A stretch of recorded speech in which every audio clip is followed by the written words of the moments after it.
for every bookmaker in the country. Tell them to bring me my money. Here comes the money. Here we go. Money talk. Here comes the money. Money, money, Dollar, dollar. What is up, everybody? The Gritty Gamblers are back in the building. We are running late on Matt, but Matt will be showing up here shortly. But we do have our special guest this weekend. Crain is in the building. How you doing, What is Jake? up, man? I'm doing great. Look, I love betting on all sports. A lot of it, I really enjoy. We make a good amount of money over on Crain and Company, but there's nothing like betting football. Last year we were over 50 units as a group, with all three of us betting, man. So I'm ready for it to get here and ready to kind of see the lay of the land, see if we can't make some more. I agree 100%. I'm tired of betting on baseball. I'm tired of betting on the Olympics, and I'm ready to bet on something I really know about, and that is football. And but first, we will get into a little bit of the UFC 304 coverage that did happen this weekend. My lock of the fight was Paddy the Baddy. Did get that lock in about a minute, and I went nuts. So that was awesome. We did have Bilal with the upset win at plus money in the main event, which is pretty big. Muhammad there. I was actually in a space with a guy who went to the same high school as him, so that was pretty neat. Wow. Yeah, hopefully they didn't have problems. No, I don't think so. He was rooting for him. So yeah. But yeah, 1 second. Sharing this real quick. Good. All right. And then, of course, the main heavyweights with Aspinall and Curtis Blades with the heavyweight with the 1 minute destruction of Blades in the co-main event. Man, that's crazy. I missed that fight because I was so excited about Paddy. I was having a celebratory moment.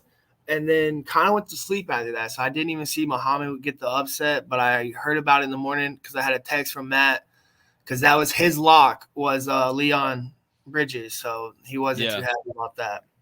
Well, look, it goes that way sometimes. I tell you what, man, I thought the card delivered overall. Oh, UFC is something that, we went out to Power Slap, met Dana White and them out there. And, UFC is something that I've grown accustomed, like kind of fallen in love with a little bit. I don't watch every card, but I got to watch a little bit of the one this past weekend, and man, it lived up to it. But no, look, anytime Paddy can do it, he does. It's always a good time. Yeah, Scalzo doesn't get knocked out. That's my favorite line from him. What's next is what he said after the fight. So we're pretty excited to see what's next. He did call out someone. I wasn't really paying attention to who he called out. But we did get that first round win with the triangle submission. I do believe it was, if I remember correctly. So that was pretty neat. I think he was out like before he even put him in a full armbar and broke his arm almost. But yeah, I mean, when you're not tapping and the ref can't see you, it is what it is. But we do have Matt in the building. How are you doing, Matt? Doing good. Sorry with the technical difficulties today. We are back. How y'all doing? Welcome back. Doing good, man. Up? Good. Just going over the UFC fights. We went over Paddy, Aspinall, and a little bit of your boy. How you feeling after that one? We'll put a pin in Bilal for now. All I know is that of the whole weekend, of sporting events. Of 15 possible sports and picks I could have missed, the one pick we miss is Bilal. I mean, and Leon in the main event, of course. So shout out them for that. That was fun. But no, Leon Edwards in the main event. I mean, he couldn't start the engine, to put it quite honest with you. I mean, Bilal was on him from the minute one, go one, hounded him, surrounded him, stuffed him, literally. I mean, we haven't really seen that type of wrestling since Islam and Habib. I mean, he trains with them, so it kind of makes sense. But it was let's just say, it was one of the outcomes not too many people wanted to see. Definitely. Well, the guy in my space wanted to see it because they went to the same high school as Muhammad. But I mean, it is what it is. See, But local I people. will have to say I have to I'm upset about Molly, man. I think she's done in the UFC. It's over for her. I mean, I'm a big fan. Last fight, we did have her to win by submission. So I mean, we got her biggest high and we felt her biggest lows. But I mean, it was great while she was there, and wish her nothing but the best. But it's all Patty from here on out, and only Patty. If we're giving up pink slip, shout out Muhammad Makayev. I don't know if you saw that. He was on the. Think about this if you guys have ever heard about this. You guys ever heard about the UFC cutting an undefeated under 25-year-old prospect? No, I don't think so. That lets you know you gotta be doing some crazy stuff behind the scenes for the UFC to flat out cut you. Got to be doing something behind the scenes. His last fight on contract was versus Manel Cap on that prelim, and he had a choice, pretty much, more or less. Well, not yeah, he wasn't really given a choice. He was just told, "Hey, you either got to change some stuff, or this is gonna be the last time we're looking to sign you. You don't got any fights left in your contract." And the whole pre-fight, I mean, if you look at the pre-fight for Makayev versus Cap, it's one of the craziest things recently, especially for a lighter weight division fight. I mean, you had sneak attacks, sucker punches, street fights between the two in the past like couple months. So I guess this was the last straw with the UFC with Makayev. So even though he was 23, even though he's like I think 12-0 in the MMA, 7-0 in the UFC, it just it makes sense of why they cut him. 100%.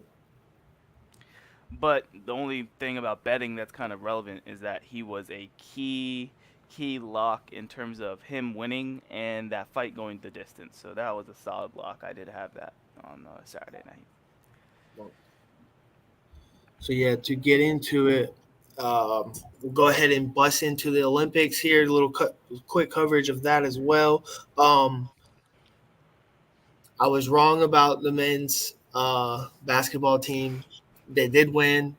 I did have Serbia plus 13.5 for the parlay with LeBron over like 5 assists and Curry over 3 threes. Curry hit the third three in the last seconds.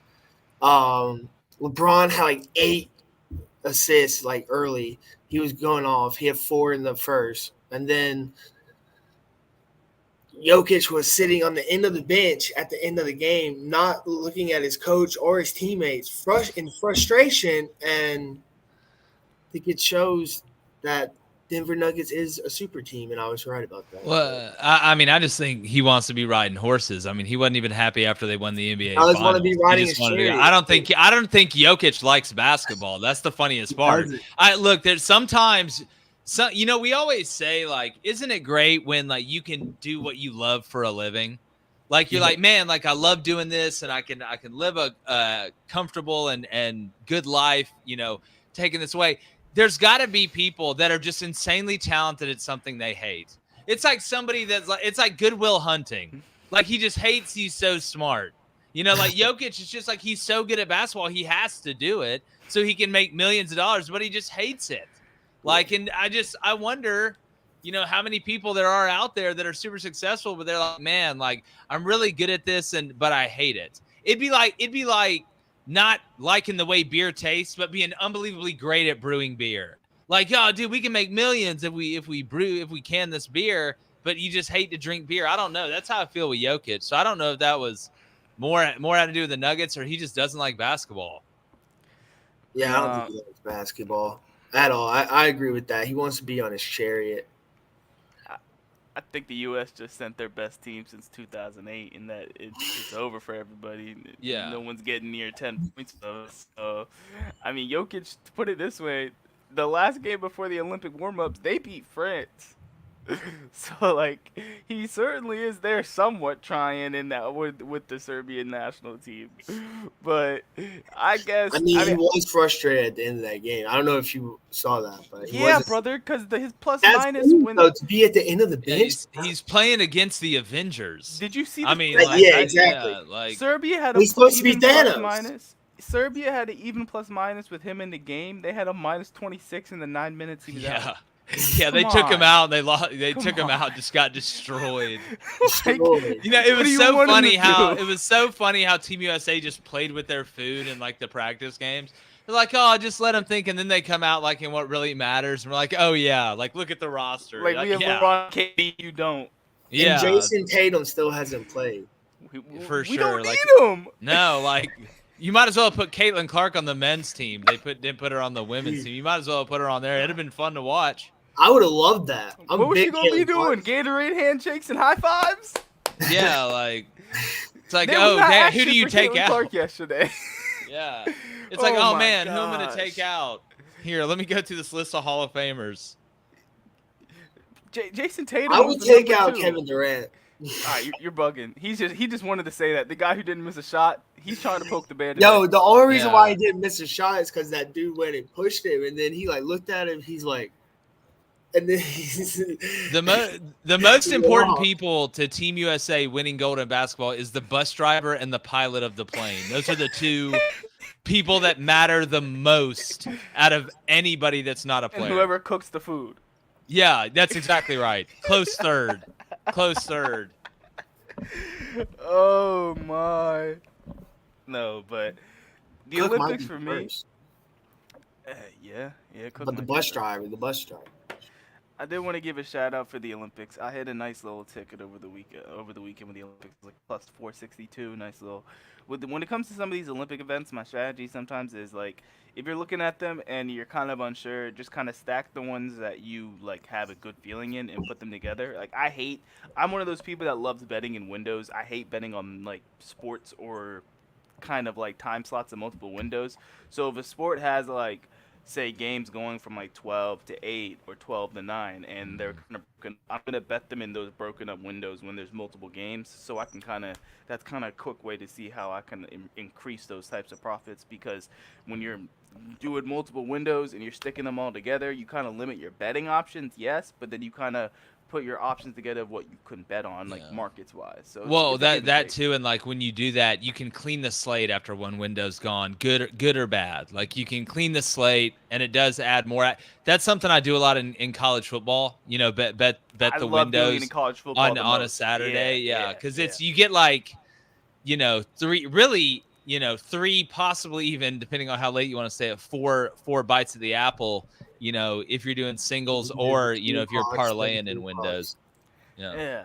The best window for me, depending on, like, for example, college football, I used to always love that, like, either the 3:30 window, like the window right after 12, or I would love the last game window right The before. 3:30 is the best. The 3:30. Y'all are on Eastern time, I'm guessing, huh? Yes. Yeah. Yeah. So That's 2:30 for sure. Believe me, the media rights companies know that too. There's a reason CBS is like, yeah, we'll take the 2:30. Thank ESPN, have 6:30. Enjoy it. Everybody's drunk by then. Yeah. Literally, it's Saturday night by that point. Then there's people are always looking at some plans woman to go out. screaming right by the camera. Yeah. Well, listen, if you're the one that's getting up betting on the 11 a.m. games like the degenerates, I'm sure, like y'all are, like we are, then come about 7 o'clock, it's already been a mental roller coaster. You're Yeah. just not making it strapping through in games. for the last. Like the day of like the Colorado versus Colorado State game was the longest day of my life, I think. Oh God, yeah. And then that game was the longest game. The longest. But I had the plus, so I was like super happy What like a- the Yeah. entire time. No, but just to wrap the Olympics, did have a nice quick ticket on the Olympics. Argentina and soccer hit that. We finally hit them. We came back on both French basketball and the French soccer team, which French soccer is probably going to be one of, if not the favorites to win gold medal. It's going to be them or Spain. You can already see it from now. It's really easy to see.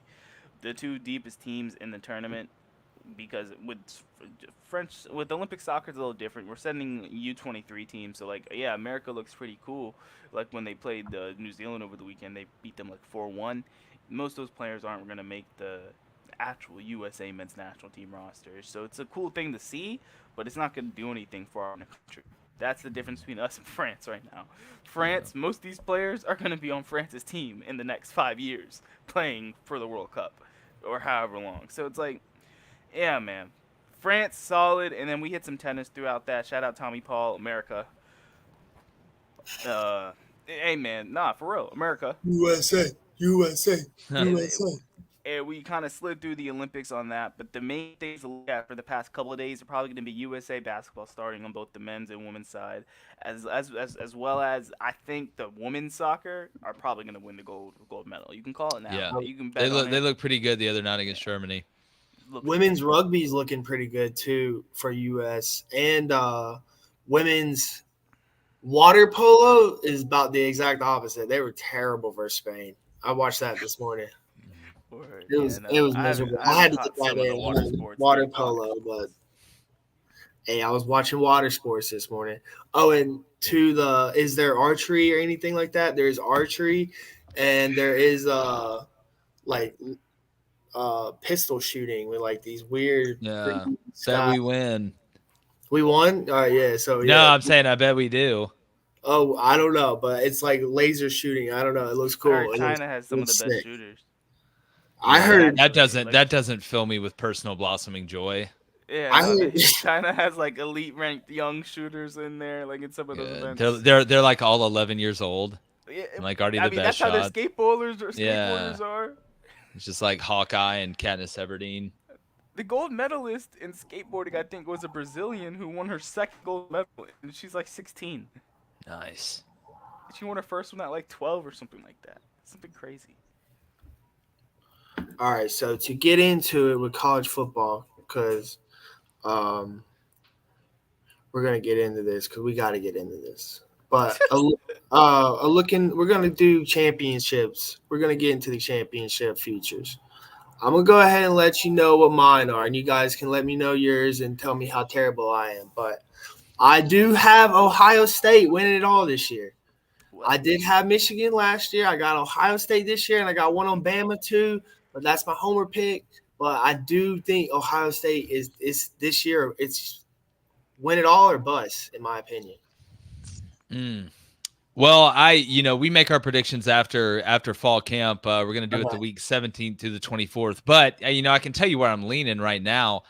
I really think when we get down to and I don't know if they're going to call it the Final Four. We got to think of something better to call it. College basketball already has that. Yeah, but I think we're going to end up with most likely the combination of Georgia, Oregon, Ohio State, and Utah. That's who I think is going to be the Final Four. I think Utah is a team that, some people are kind of sleeping on because, again, the Pac-12 obviously disappeared. They're going over to the Big 12. I feel really good about them pretty much everywhere, especially if Cam Rising can stay healthy. But, I look at Georgia and Ohio State, I think, have the two best rosters. The question is going to become, will they play each other in the semifinal or will they play each other in the final? I actually think we're going to end up with a Georgia-Ohio State national championship game, and that's where I'm going to leave it right now. But I don't know. I got to after fall camp, you can always see who wins what job, who gets arrested, and who gets hurt. So you got to know those things. It's kind of like the preseason with the injuries in the NFL. Very true. Very true. Yeah, we definitely got to watch out for who gets arrested because that roster is going to get in a little light over there in Georgia and Athens. What's your guys' thoughts about Oregon being top 3 in odds for the national championship? Well, I mean, go ahead, Parlay. I like that. I mean, I would say I'm not leaning national championship, more the H word with that's a trophy. That's where I think they're kind of ending up with because they're going to buy it. But I mean, you're saying they're going to get the Heisman? Yeah, I think they'll get the Heisman. I don't think they win. I don't think they make it through the playoffs. I think this is the year they're going to be doing the opposite of that. Oregon has those types of players usually. I think this is the year they try to get deep into the playoff. I don't know if they win it, obviously, but I like where Dylan Gabriel's movement is on the Heisman, though. I will say that. He's got great movement. Yeah, I mean, I think Oregon's got a top 3 roster in college football right now, and they brought in, I know you had some losses on that offense, obviously Bo Nix, but you bring in Dylan Gabriel, a guy that fits Will Stein's offense incredibly well. They're going to spit the ball out, supplement some of the run game with the quick pass game, and then get into their combinations.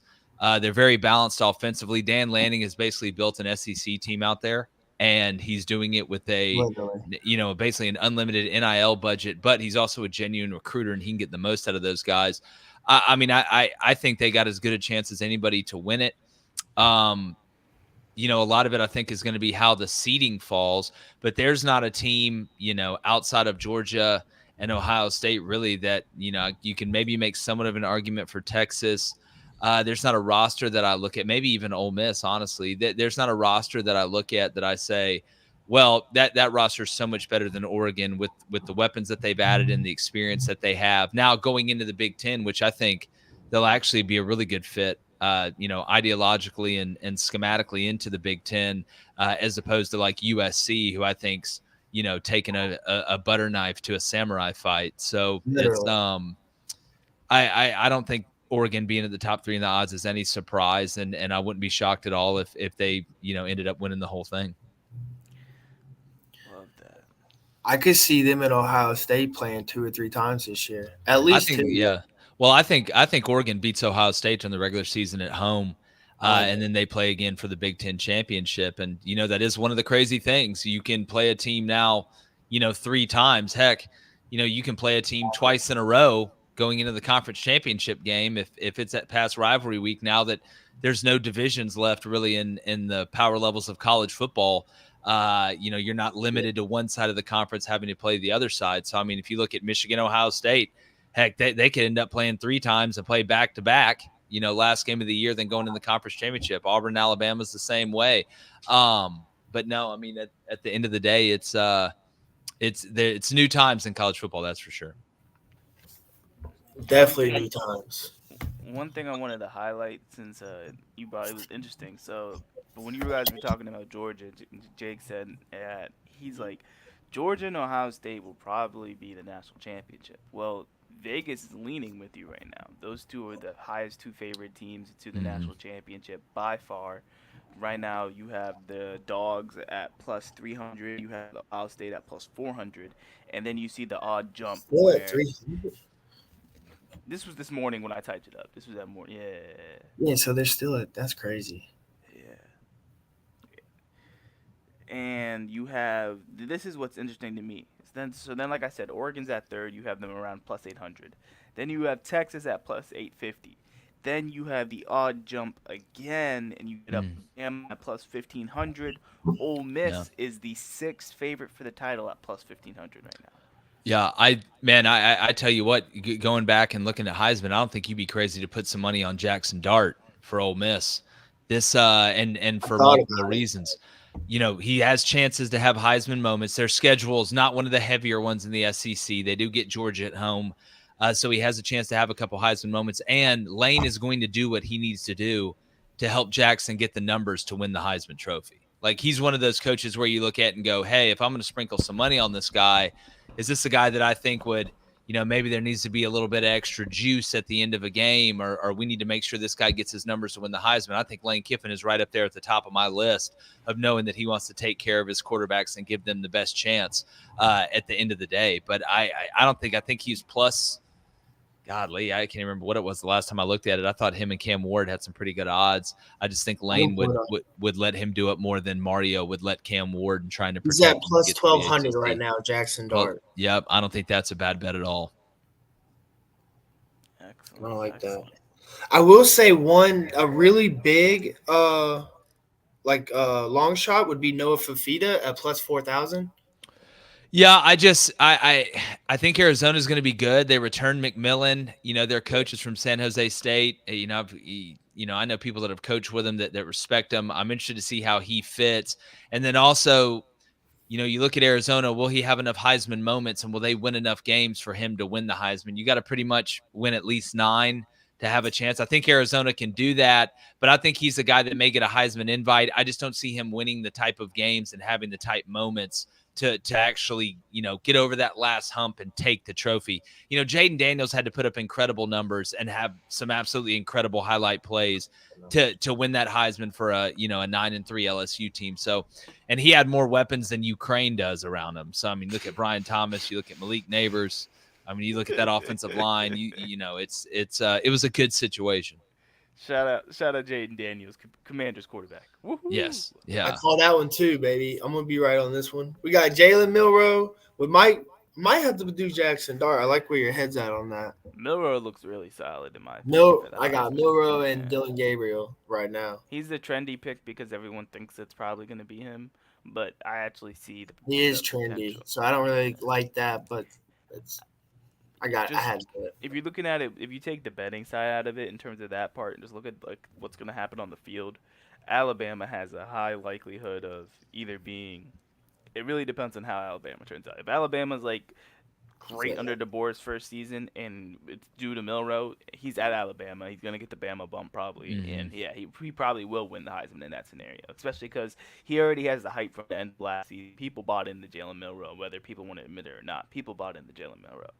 So coming into this year, if he does expound on that, push that narrative even more, then yeah, he could easily win the Heisman as more than just a trendy pick. I got Jackson Dart too.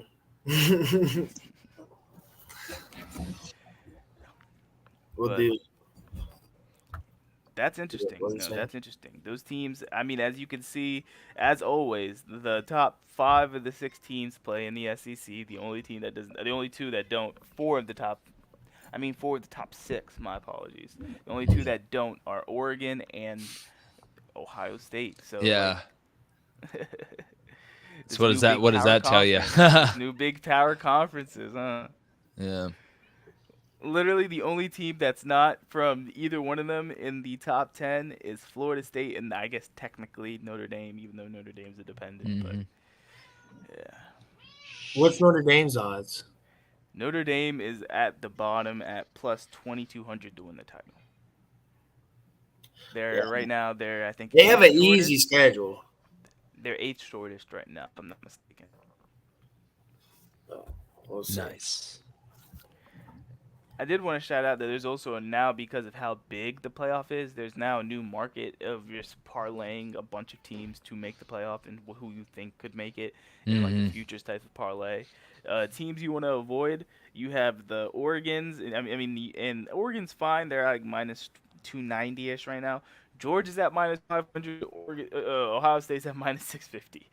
So those two. That's pretty much their way of saying there is no colossal way these teams can miss the playoff. Yeah. I mean, that's a pretty safe bet too. You could have told me those odds were mine. You could have said Georgia's was minus 1,000, and I would have been like, well, okay, it makes sense, whatever. The ones Georgia to miss the playoffs. What's what? Oh God, I don't know if I'd do that. It's like, no, parlay, stop playing with a gun. No, but what? I don't know if you got the odds pulled up right there. What's Utah to make the playoff? Utah is. Let me see. I think they're on here. Oh yeah, they're right here. Yeah, they're at plus 240. Oh God, pour it all over me. I'd parlay that. That was this morning. Yeah. What's I'd parlay UCF? Utah. I'd parlay Utah. Hey, everybody out there right now, just vibe check with me on this one. Squad right on this one. I would parlay Utah to make the playoff. I would parlay I would say Oregon. I would parlay that in there. I would throw Miami in there. Plus 210. Yep. And then I would throw give me you don't want to blow it with a group of 5 team here. Give me Kansas State. Plus 280. So yeah, if you're sitting those, you're sitting at a nice futures right there. Yeah, Nice that's some Biff's Almanac type future stuff. Now the question I do have for you in that scenario is, Two Big are 12. the Big 12, yeah, the Big 12 getting multiple teams in there. I think. Look, I think there's a decent chance when you look at the schedule that Utah could run the table. I wouldn't be shocked if you had a 12-0 Utah versus an 11-1 Kansas State, right? That maybe beat the winner of that Kansas State Oklahoma State game would get in, and then you end up having. That's where the crazy discussion is going to come down to. So like, let's say just for what's in gigs, Utah goes 12-0. K-State goes 11-1, and Oklahoma State goes 11-1. I believe that's possible with their 3 schedules, but yet only one of those teams can play Utah. Utah beats them in the conference championship. Let's say Kansas State's 11-2, Oklahoma State's 11-1, but Kansas State beat Oklahoma State during the regular season. Who gets in? To me, it's got to be Kansas State. Yeah, you're not wrong. I mean, So that's a needle threader right there. But it's only one needle you got to get through. The rest is pretty just open air. I'm already picturing ourselves like I tried to do it on we're trying to DraftKings. break down these I'm about to rules. check FanDuel. It's on FanDuel. You can parlay them up to 9. Up to 9? Yeah. They give you a boost? Man, if you hit 9, I you want don't to know if talk they about have a Ohio boost State, for it, Oregon, Georgia. Just get on the list. You get the first 9 teams right. Yeah. Oh my. I did want to ask. So, knowing that Auburn had one of their biggest recruiting weekends of the year just now, what is the temperature now as Jake, an Auburn fan, is feeling about how this recruiting weekend went, how it's relating to the war in Alabama for the Iron Bowl, just the recruiting battle in general? What's the thoughts? Well, I mean, look at that. That recruiting, that recruiting high is an incredible one, and I mean they're coming off of it right now. They've got a lot in a row. They just got Fagans, I believe, as well. The craziest part about it is, Auburn's recruited well in the past. Like, it's not a surprise to see Auburn, in the top 10, but some of the guys that they've gotten here the past year and a half, 2 years, and the way they've gotten them, and then where they're from. Auburn flipping a guy that Georgia had and wanted in Riddick last year, the linebacker, and then flipping a guy from Mobile, from Alabama, the same high school that went to Julio Jones that Alabama wanted, and Perry Thompson, kind of gave you a little bit of glimpse that, hell, maybe Auburn can win a couple of these battles that they just haven't won, because Nick Saban has been the overlord of college football and he's the best recruiter of all time. And now you look at in the state, and listen, Alabama's recruiting really well. They're recruiting really well out of state. Two things can be true at once. But watching Auburn have the success they're having in state all over the state, that's been the part to me that if you've grown up around the state of Alabama, you understand Mobile is typically Alabama territory. Well, they've gone down into Mobile now and struck gold multiple times and got some prospects they don't typically get. But I think it's the success overall they're having in Birmingham that's just as surprising to me. They're getting anybody they want out of Birmingham right now, and that typically doesn't happen with Auburn, because there's more Alabama fans in the state of Alabama than there is in Auburn. So Auburn, and there's a long way to go. And I've said the last part of this puzzle is winning on the field, right? Field. Everybody's aligned right now at Auburn. The fans, the coaches, the administration, they've got all the resources. The last part is showing progress on the field. So the temperatures, the water's great. Feels great to jump in right now. They just need to show on the field that it's great when it's freezing and recruiting, but not in the pool. So let's it's figure it out on the field, and I think they can this year. I think 8-4 is very gettable. I think 9-3, there's a decent chance of that happening, especially if they're able to beat Oklahoma week 5 at home. But no, man, I appreciate you guys having me on too. My wife's calling me down for dinner right now, so she's eyeing me. Yeah. Hey, of course, man. Y'all keep doing it, bro. Y'all keep doing it. Hey, that future, we'll see. I'll be back. Kansas State, shocker. We'll have you back. Hey, it's plus Kansas State, Utah. Plus 1560, Oregon, Miami, Utah, and Ohio State. Plus 1535, actually. Plus 1535. Okay. Shout out Oregon, Miami, Ohio State, and Utah. I did not put Kansas State in there. I can't do me a favor, parlay. Do you still have the Heisman odds up? Yeah, I can pull them up.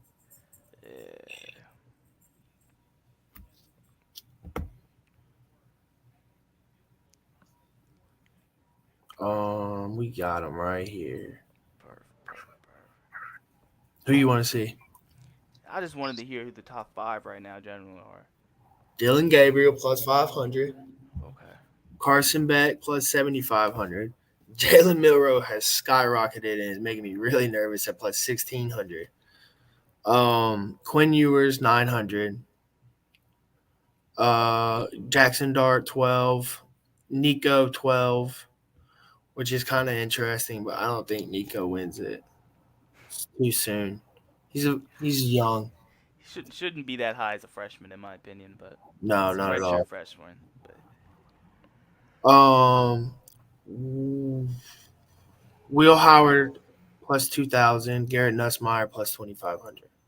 People been hyping Nuts to me, bruh. I don't buy it. Really? People have been hyping. I mean, I'm also talking to LSU fans now. Hear me? So it's like they're Yeah, biased, obviously, but LSU fans. They also told me that he was going to be the starter last year midseason when I was going around they saying that told me Jake that Daniels too. was going to win the Heisman. They told me that. Yeah. Yeah. And then One of my homies admitted that he said he. I said, you all have to follow me whenever it comes true. And then about midseason, they had to follow No, one of my homies. me. And He's. I was right about Ole Miss beating them too. Hey man, now you play hating, man. No one wants to lose the Ole Miss. Well, hey, I called it on the show. Oh, bro, it was one of the games of the year. I remember. Yeah, it was like 55-49. Yeah, it was great. Yeah, no. Jackson Arnold's at plus 3,300. That's the What guy is it? from What's Oklahoma, right? what is it? Yeah, what is it with these freshmen, redshirt freshmen getting tagged? 3,300 Cam Ward. Oh my. K Klubnik plus 5,000.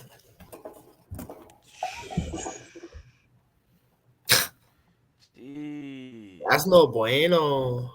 No, not at all. I still Luther make Burden's Jalen. plus 6,600. That has Travis better Hunter's odds. plus 3,000. Those two have better odds than half the quarterbacks you mentioned. I kind of like Travis Hunter. This might be a year where a quarterback. I wouldn't be surprised if this is a year a non-quarterback wins it. There's just not that like standout like candidate really, in my opinion, personally. I like Jalen Milroe. He's the athletic pick. I like Carson, this Oregon, Miami, Ohio State, Utah. I'm thinking they're not gonna let Carson Beck throw enough to win the Heisman, even though he's probably the best quarterback. they're gonna be You know running up that the though. ball. You know that though. He's probably the best quarterback. He's gonna be QB1 off the boards in 2025. They're gonna be But running. they're not gonna let him throw the ball enough at Georgia for him to get those stats, especially without having Ladd and Brock Bowers there. Yeah. So I would say that's actually one player who I think is going to be overrated on his Heisman price, or it's correct as in it's not that high. Yeah, I agree. No, I just wanted to double check the Heisman odds right there with that. No, shout out. All right, Ooh, I did want to say, did you have any baseball tickets going? yeah, I do. What's Um, up? What's up? let me check them In the because I did meantime, go 2-0, and I'm out of retirement, fellas. I was about to say your boy Cos also came out of retirement for this baseball over the weekend too. Hit a plus 573 ticket. Had that San Diego Padres money line versus the Orioles. Had Astros money line versus the Dodgers when they came back from 5 down, and I had the Mariners money line versus the White Sox. All together plus 573. All right, so Minnesota is jamming right now. They're down 6-1, but the Yankees are up 7-3. Mm. Yankees are up 7-3. But if it's top of the fifth, there's a lot of baseball left with Minnesota. Hey, Bottom that's of how I felt. That's what happened to me, bro. I pulled up the Dodgers the other day when they were bottom. playing the Astros. The Dodgers were up 5-zip in like the fifth or sixth Oh inning, yeah, I heard about that. and the Astros turn up. I was I'm in chats with some Dodgers fans. The Dodgers the Dodgers lost. They were up 5-0. They were probably tweet. Tweak it. Nah, but shout out. One thing I did want to say that I used is that my first day back from MLB, I literally just followed which three games had the best line movement for my favorite, which was this game. Was this game the Padres game, the Astros game, and the Mariners? All three teams had crazy movement in their favorite. So I didn't get the teams at the best prices, but that's my like kind of strategy when you're going in semi-blind to a sport you haven't bet in a while. Just follow where the money is in terms of the odds movement, I and you'll probably mean, be all right. that's what I did with Minnesota. Yeah, I didn't do it today. We weren't on. You know what I made the executive decision when I was typing the notes that the show started at 8 today. I wasn't gonna be able to get a bet in pre-show to break it down to the people, and I wasn't betting Tuesday market, so we just had to chalk it up to the game. Yeah, my bad. All good, brother. All good. But what was I gonna say? Oh yeah, you see what I put in, man. Shout out LAFC Tuesday night -150, -155. LAFC in the Leagues Cup playing Liga MX side. Let me pull up the exact Liga MX side right here. Leagues Cup. We got LAFC versus my apologies, not even Liga MX side. They're actually playing MLS side. They're playing Vancouver, and that is crazy. The line movement on this game is ridiculous. I showed it earlier, and it was at -150, -155. They are now a -175 favorite. So grab the LAFC while you can. It's probably going to be one of the more sharper locks that we give throughout the show today. Like, LAFC should be a cruise bet. Yeah, should be a cruise bet. We gotta watch that word. We gotta stop saying that. Brother, I say it one time for Leon Edwards and he loses. I was on a 6-10 UFC event streak, bro. I'm not gonna stop saying it. I don't like. Just never say the G word. What's the G word? Then I'm not gonna. I can't say it. It's a long I don't one. use the word guaranteed, brother. I'm sorry. I don't use guaranteed. Don't say it again. I was like, bro, before you said it's a long one, I was say like, it again. It's like Beetlejuice. I was like, what are you saying, mate? No verbal. Is this some banter? This is what they call saucy banter, man. No verbal. Dude, you can't say it. I would have said it. That's the time too, and then. The last time Parlay had one of these mini freakouts about that word was like beginning of when we started hosting the show. That lets you know he had like a bad thought about that word. Yeah, you don't say it. You sound like a salesman when you say that. You know that. Bro, you just don't say it. It's a no. Come on, man. You don't say that word. You never say that word. All right, you're guaranteed I won't do it again. All right, man. Oh! It took him a second.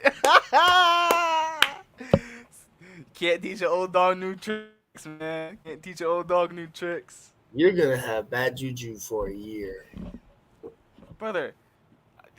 Yeah, maybe, but who's the best sniper you know when it comes to this stuff? Just don't say those words. I don't even say that word in everyday life. I tell people when people say that word, I say you shouldn't say that. You're like, please don't say that. They're like, why? I'm like, because you can't do that. You can't. That's funny, but it's a figure of speech. It just became like this word that is like, I don't know. It's figure of speech. Let me ask you this though. So what's the couple markets you're going to be looking at the next few days betting wise? Baseball, Olympics, what are you going to be targeting? No. Win the men's. Oh, wait. I got to ask you something about the Olympics. Who is you know anything about Spain 3-point shooters? I mean, Santi Aldama was hooping for them. He on the Grizzlies. Nah, that's not him. What a Victor Wembanyama over 21.5 points versus Japan.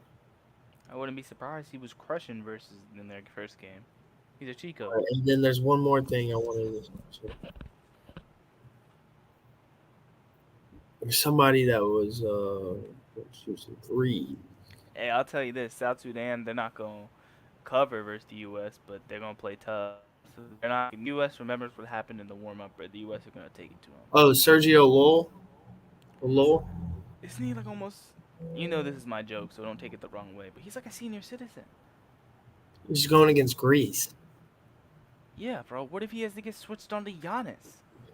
I thought Giannis isn't playing. Giannis had 34 points first game. Why would Bro. he? How big is he? I'm not saying he's that big. I'm saying, what if he gets switched on to Giannis? He just needs to make 2 threes. Fair enough. Could happen. 3 threes. Did you see the fight that almost broke out between Greece and Canada at the end of Game 1 between SGA and one of the guards for Greece? Nah, what are those degenerates up to? Literally, so you know how Canada is led by SGA, Jamal Murray. Like, Canada has pretty much a full NBA roster. So Canada ended up beating Greece, and I've never seen SGA like tweak out like that. But like, someone bumped into his cousin, Nikhil Alexander Walker, and he snapped. He turned around, like, hey, hey, hey.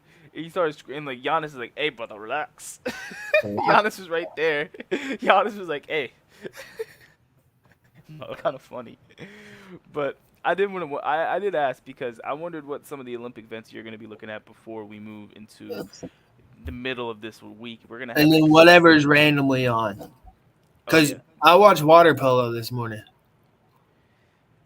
We were winning, and then we lost.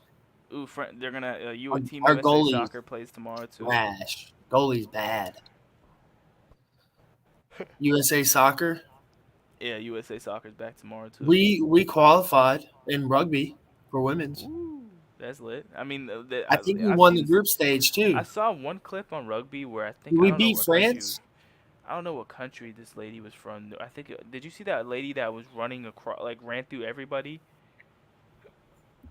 Like, they had this clip online that was going crazy where it kept popping up in my feed. She just gave one of the nastiest Derrick Henry looking stiff arms I've seen in a while, man.